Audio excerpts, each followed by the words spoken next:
Now, I appreciate it. Something else I'm getting tired of is all this stupid bullshit we have to listen to all the time about children. It's all you hear in this country. Children. Help the children. What about the children? Save the children. You know what I say? Fuck the children. Fuck them. They're getting entirely too much attention. And I know what you're thinking. You say, Jesus, he's not going to attack children, is he? Yes, he is. He's going to attack children. And remember, this is Mr. Conductor talking. I know what I'm talking about. I know what I'm talking about. And I also know all you single dads and soccer moms who think you're such fucking heroes aren't going to like this, but somebody's got to tell you for your own good, your children are overrated and overvalued. You've turned them into little cult objects. You have a child fetish, and it's not healthy. And don't give me that weak shit. Well, I love my children. Fuck you. Everybody loves their children. Doesn't make you special. John Wayne Gacy loved his children. Kept them all right out in the yard near the garage.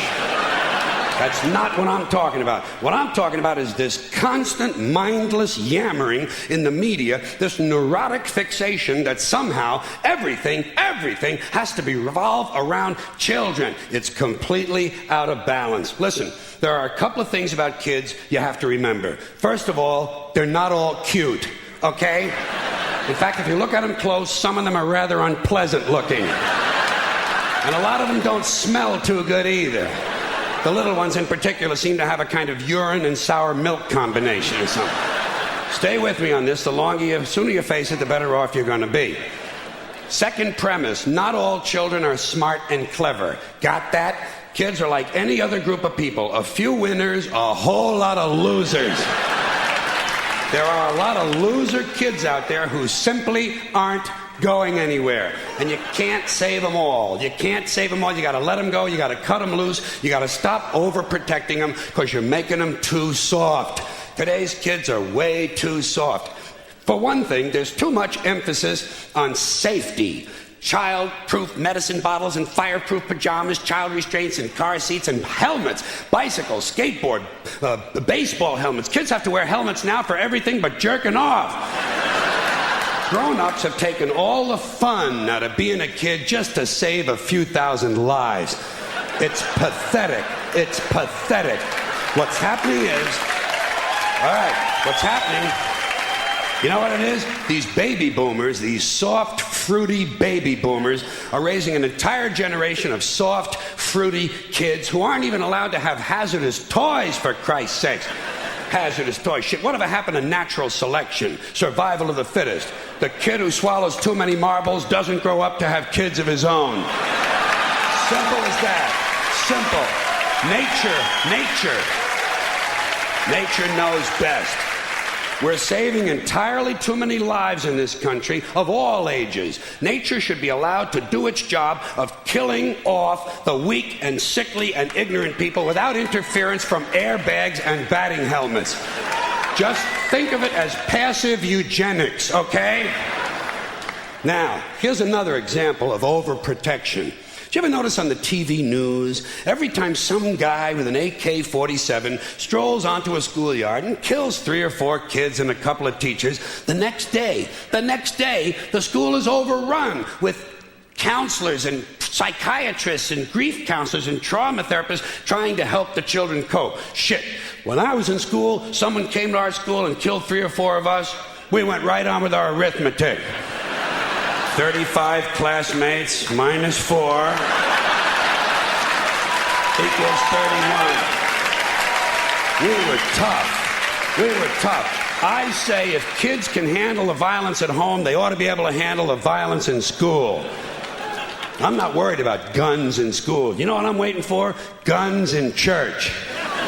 That's going to be a lot of fun. And it'll happen. You watch. Some nut will go fucking apeshit in the church, and they'll refer to him as a disgruntled worshiper.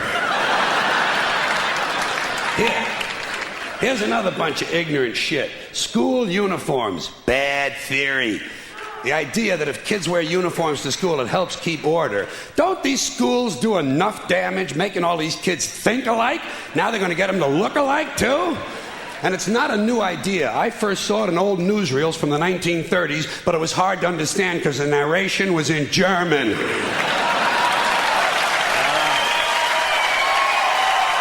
One more. Thank you. Thank you. One more item about children, and that is this superstitious nonsense that blames tobacco companies for kids who smoke. Listen, kids don't smoke because a camel in sunglasses tells them to. They smoke for the same reasons adults do, because it relieves anxiety and depression. And you'd be anxious and depressed, too, if you had to put up with these pathetic, insecure, striving, anal, yuppie parents who enroll you in college before you're old enough to know which side of the playpen smells the worst. And then they fill you full of Ritalin and drag you all over town in search of meaningless structure. Little League, Cub Scouts, swimming, soccer, karate, piano, bagpipes, watercolors, witchcraft, glass blowing, and dildo practice. They even have play dates, for Christ's sakes. Playing is now done by appointment. Whatever happened to you show me your wee-wee and I'll show you mine? Hey, no wonder kids smoke. It helps. Not as much as weed, but hey, you can't have everything. You know it's true. Parents are burning these kids out on structure. I think every day all children should have 3 hours of daydreaming. Just daydreaming. You could use a little of it yourself, by the way. Just sit at the window, stare at the clouds. It's good for you. If you want to know how you can help your children, leave them the fuck alone.